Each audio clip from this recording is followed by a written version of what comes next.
Welcome to Search for Signs. My name is Gary Willing. If this information interests you, please press the like and subscribe button and press the bell for notifications. Well, I hope you are doing well, and you've been doing well since the last time we spoke. Now, if this is not your first time coming to this channel, I do want to thank you for coming back. If this is your first time ever hearing about this, I do thank you, and I do invite you to listen to some of the other videos where we talk about Maitreya and the Masters of Wisdom, tie it into current events, miracle signs, that kind of thing, and what we think is going to happen in the immediate future, which is a very hopeful message. It's not negative, so there's enough negativity and bad news out there. Maybe this channel might be a breath of fresh air for you in some kind of way. All right, now, I do always invite people to post their questions as a comment, or you can email me directly at searchforsigns@mail.com. Never know what kind of comments or questions I'm going to get, but let's try to keep it on topic about Maitreya, the Masters of Wisdom, somewhat. If it isn't, then I usually ignore it or delete it. If it's way off base and kind of inappropriate, I'll definitely delete it. Now, there's a reason why I put this meme up here. I found this meme up on my Instagram feed about a week or so ago, and last night somebody commented that kind of made me want to put this up here. But it says, this meme says, "Maybe I'm wrong, but it would have been nice to see that I wasn't." That is so me. When I saw that meme, I was like, that is me. And he's bald like me. But no, he was obviously waiting very long on that rock for something to happen that never happened.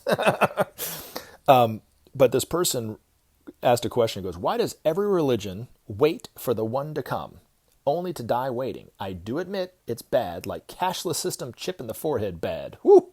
That is very bad. But there's a very good chance you will die waiting too. Ellipsis, ... All right. This person commented several times. Don't always agree with everything he said in the comments, but that's cool. We can agree to disagree on some things. But he did bring up some things I wanted to talk about, so I thank him very much for that. I will leave his name out of it because it's not what I... It's funny. It's a funny name. I got to admit, I laughed when I saw it, but it's just not what we talk about here. But if I were to take his name, which is two syllables, and combine it into one, it'd be Blom. So, hey, Blom. I'm sorry, I digress. But anyway, so why does every religion wait for the one to come? All right, very good question. The reason why every one of the world's major religions are waiting for a teacher to come is because all the religions are connected. So Maitreya is the teacher that's awaited by all those religions.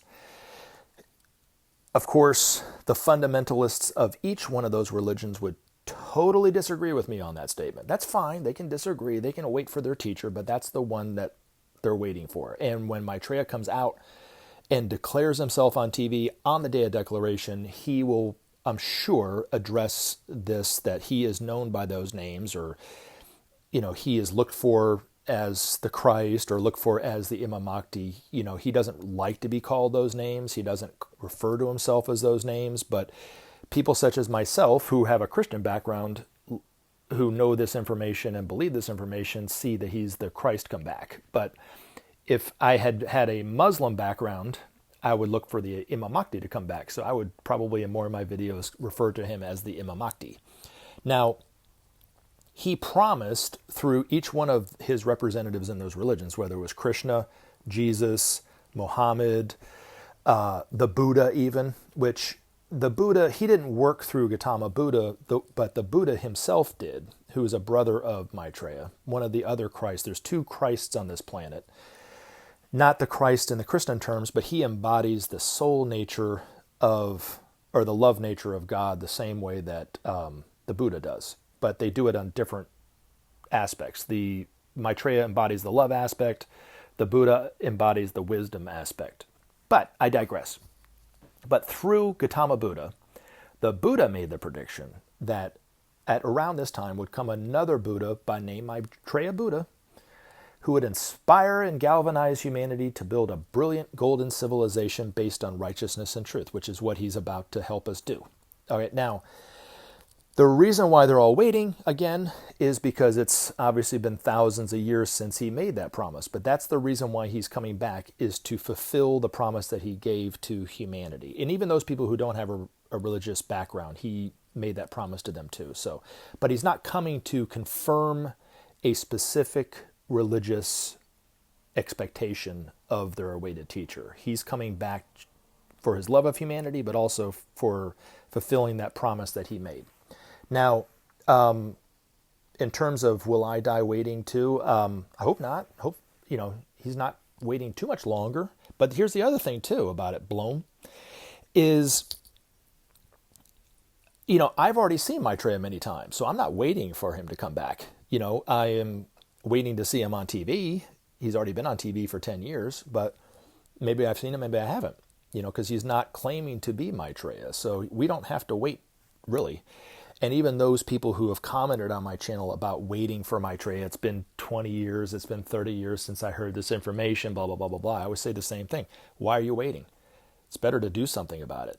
There's a world that's needs our help, each one of us, to help in some way. There's something that you can give to the world that I can't give to the world, or somebody else can't give to the world. So why wait for that? Just go help the world, and then you're helping the process anyway. This isn't really even about, it is about Maitreya coming back and teaching humanity, but it's also about humanity saving ourselves from our own problems, our own self-created problems, not, God-given problems. These are all man-made. All the problems in the world are man-made. That's why we are the only ones that can solve it.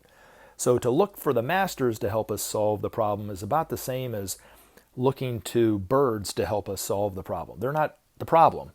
We're the problem. We have to fix the environment. We have to fix our political and economic structures, our religious structures, our social structures. But that's, we can't do it on our own.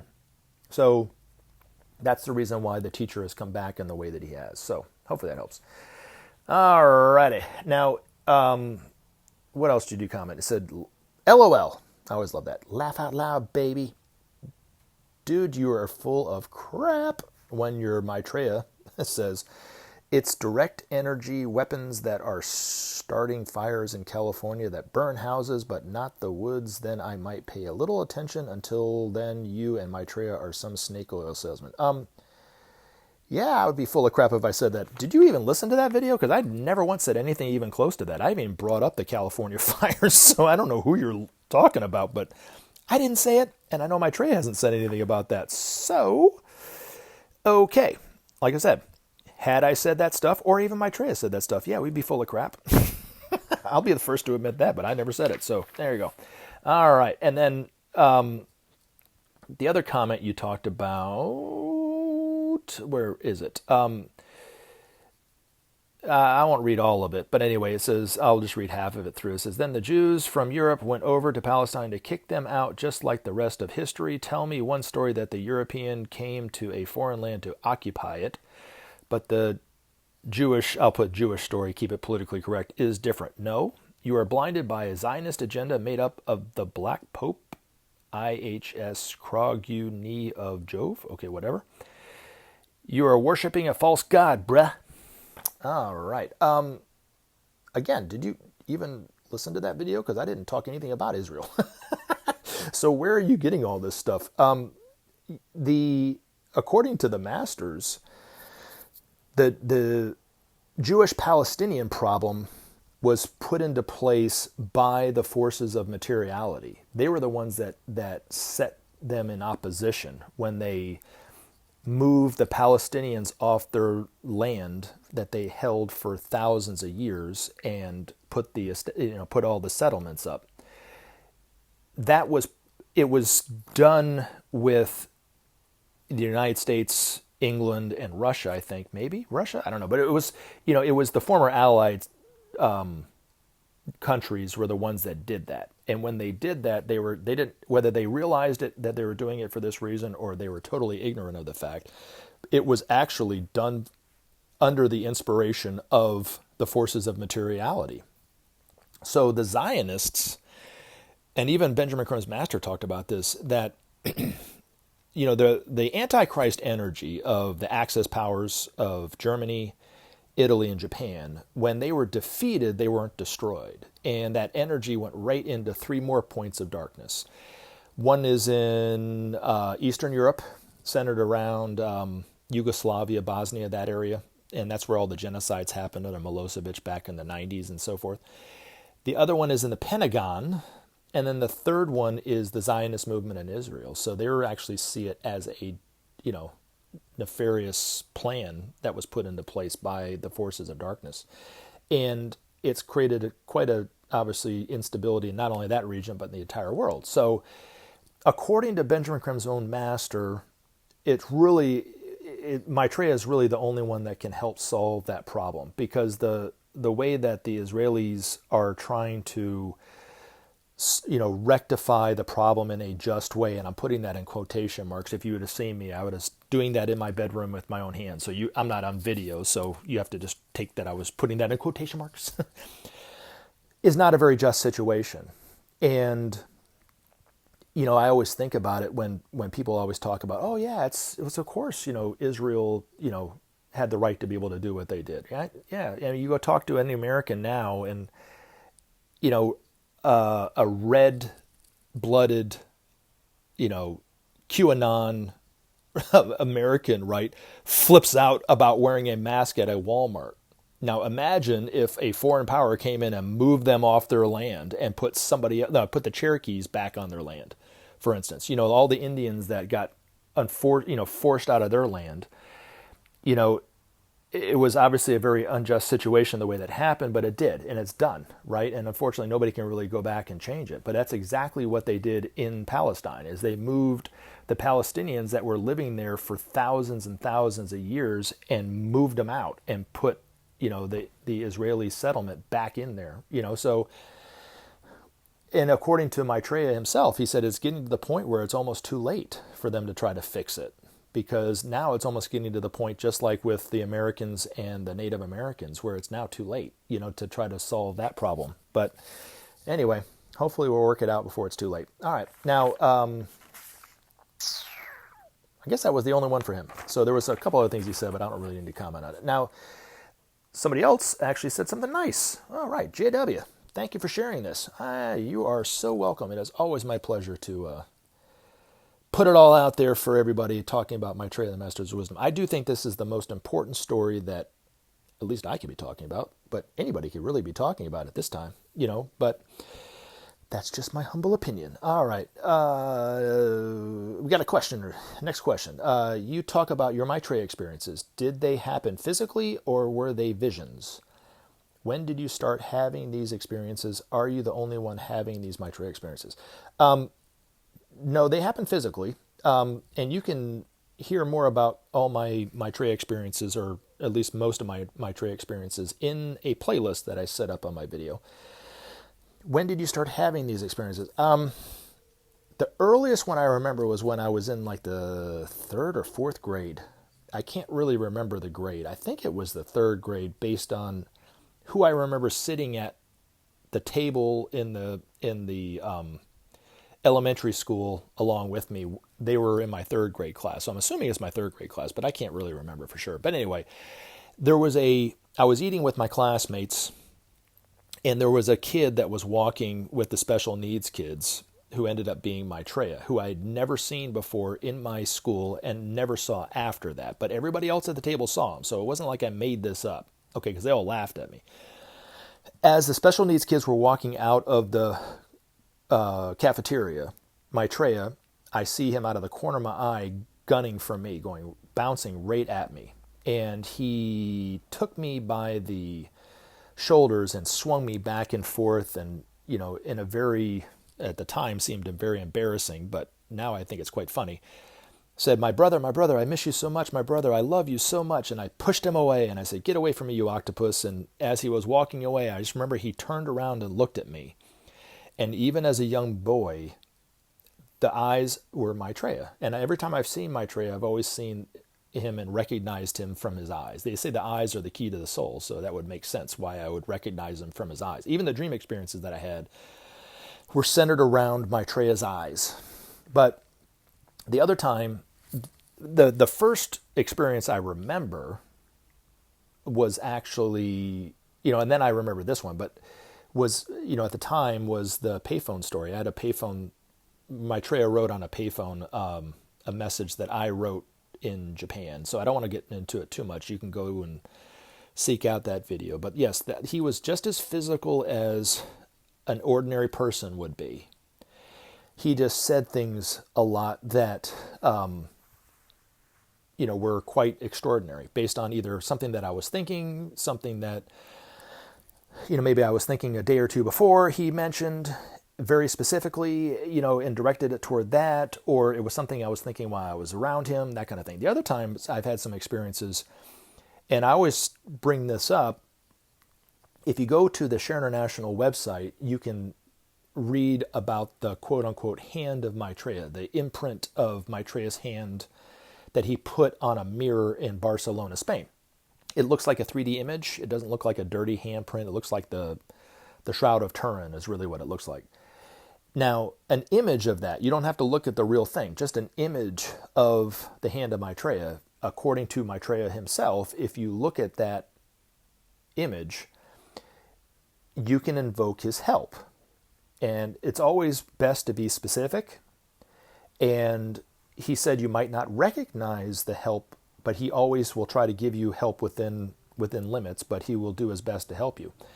I've noticed there's been several times that I've looked at the hand directly, asked for his help, and it came back very specifically.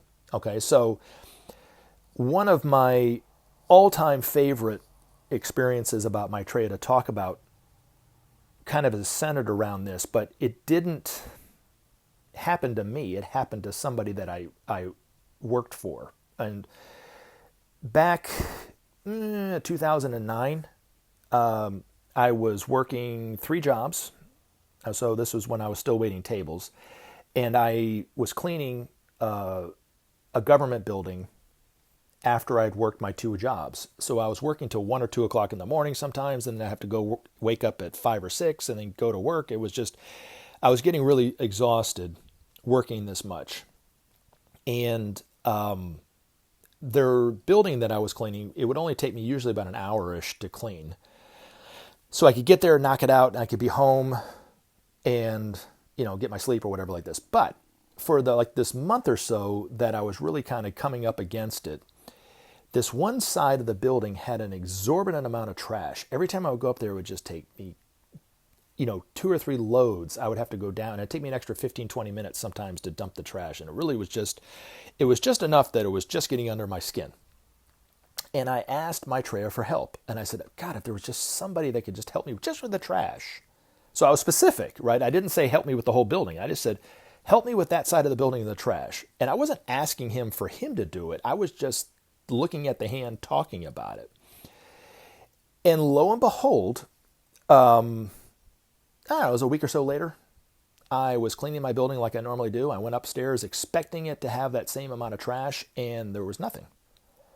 I was like, huh. And I went to all the cubicles, and there was no trash, and okay, great. So I was able to finish the building about 15, 20 minutes earlier than I was able to finish over the past few weeks. And it wasn't much, but it took some of the edge off. And then the next day was the same thing. And the next day was the same thing. I think it happened for like 5 days. And I didn't think anything of it. I don't even know if I really even remember at the time that I even made that request to Maitreya for help in that way. But I was assuming that they were on vacation or they were off-site somewhere, so they didn't, dump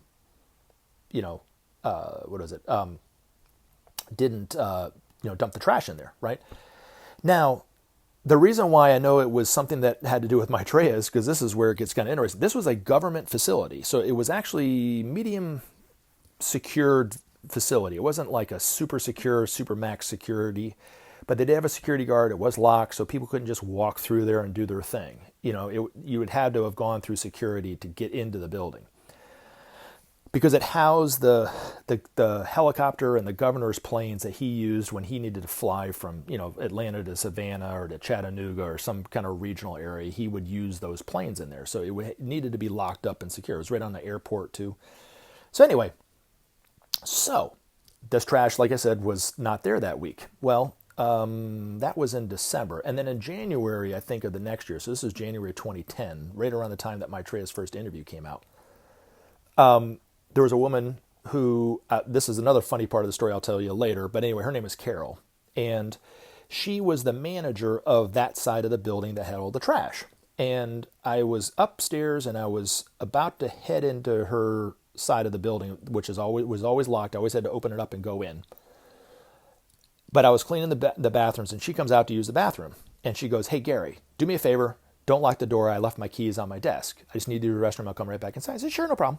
And then she goes, "Well, make sure you tell your helper too." I'm like, "What are you talking about?" And she goes, "The guy that helps you out from time to time."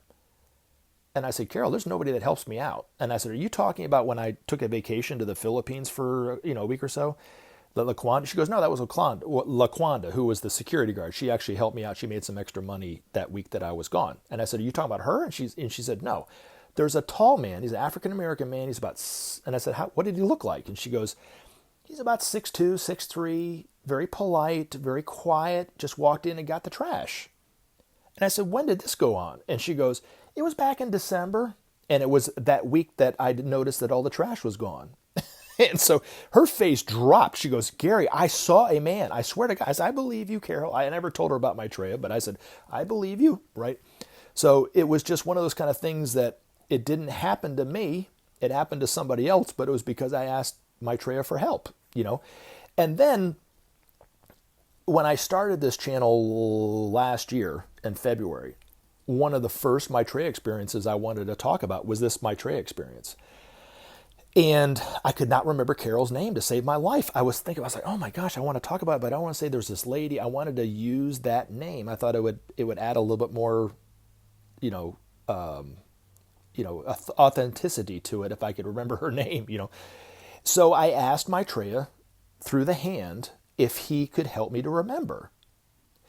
The next day, this woman who I hadn't seen in 10 or so years, maybe 7 or 8 years, I guess is what it was, came into where I worked in a different part of town that I'd seen her in. Just happened to walk in, and I went, "What's your name?" And she goes, "Carol." And I said, "You used to work at the Department of Transportation, right?" And she says, "Yeah, we're not there anymore. We're downtown," and blah, blah, blah, blah, blah. But she walked into the store that I worked at, and I was able to ask her name, and then I recorded the video that day with her name. So if you ask for the help, you will get it. It's just, you have to kind of look for it sometimes. So anyway, hopefully that helps. But anyway, thank you for those questions. And as always, I do like to read one of Benjamin Creme's Master's articles for those who take the time to listen to this video all the way through, or at least fast forward to the end. It is hands down, I know, my favorite part of the video because I get to read some ideas coming from one of the masters. Now, I always put this as a disclaimer. It's always better for you to read this on your own. This is coming from a book, A Master Speaks. You can pick it up on Amazon, or you can actually go to the Share International site, and they have their own storefront now where you can actually buy it through them if you want to do it that way. It doesn't matter either way. Now, when you read this on your own, or even you can even go to the Share International website and even read some of the Master's articles. I don't know if this one's in there or not. But anyway, it always helps to read it. You can internalize it. If you're like me, you might have to go back and, go to the dictionary and see what he's trying to say. There's always one word. It always seems like there's one word that it's just like, what is that word? But he's such a wonderful author, very simple in his approach, but very full of truth. And when you read it, you can internalize it a lot better than hearing it from me like you would if I was trying to put you to sleep at night. But anyway, hopefully I don't bore you or I put you to sleep. But anyway, unless you just suffer from an insomnia and you're looking to go to sleep, maybe it's a blessing. But anyway, all right. This one's entitled Sharing. Now, the reason why I like this one, this was written a while ago, is he talks about Maitreya's priority of sharing. Most people, when they hear that, especially here in the United States, they get so triggered on it thinking that he's talking about communism or that evil word socialism that keeps getting thrown out there in these election years. It's nothing of the sort. Now, I don't think there's anything wrong with socialism. I think socialism will eventually play a part of, even in the United States. It's not going to lead, it's not an evil purpose. It's actually a very compassionate economic system, much more compassionate than capitalism. But according to the masters, capitalism's not going anywhere yet. But yet it will be kind of a synthesis between capitalism and socialism in this country. That would be the best way to do it. But initially, when it comes to bringing about peace, Maitreya says, without sharing, there can be no justice. Without justice, there could be no peace. Then he goes on to say, without peace, there could be no future. With the sharing that he's talking about, if you listen to this, his master talks about it stage by stage by stage, how humanity is going to work it out. But anyway, hopefully this helps. In this coming age, mankind will evolve several methods of dealing with the problems involved in implementing the principle of sharing. Each stage in the unfoldment of this precious principle will bring man closer to his source. Gradually, a new humanity will be seen, manifesting more and more of its divine potential. In the first stage, redistribution will be the keynote. Each nation will make available to the common pool those resources which it has beyond its needs. Through a sophisticated form of barter, the world's goods will be shared until such time as man's inner divinity awakens in him a desire for a simpler method of structuring his economic life. Then will follow the stage of emancipation of humanity from the drudgery of needless work. Machines will gradually take over from man the tasks of manufacture. All the artifacts of our daily lives will one day be created in this way.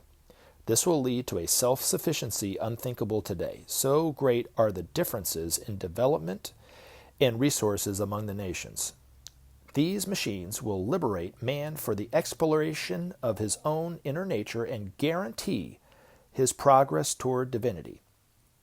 In time, these machines will be created by an act of will. By the power of his illumined mind, man will bring together an aggregate of forces and call into being these instruments and devices through which all his needs will be met. Then that which is shared will be the resources and fruits of the Spirit. A creativity unlike aught seen before will transform man's life. And this new livingness and beauty all will share. Thus will men demonstrate themselves as gods. All of this is conditional on man's right choices now. His ability to make the necessary sacrifices for the good of all. This achieved, the way is opened for the deliverance of man from those self-imposed limitations which now have him enthralled. From our viewpoint, these conditions are being met. Already the signs are becoming apparent that humanity is daily growing in awareness that the time available in which to make the needed changes is short indeed.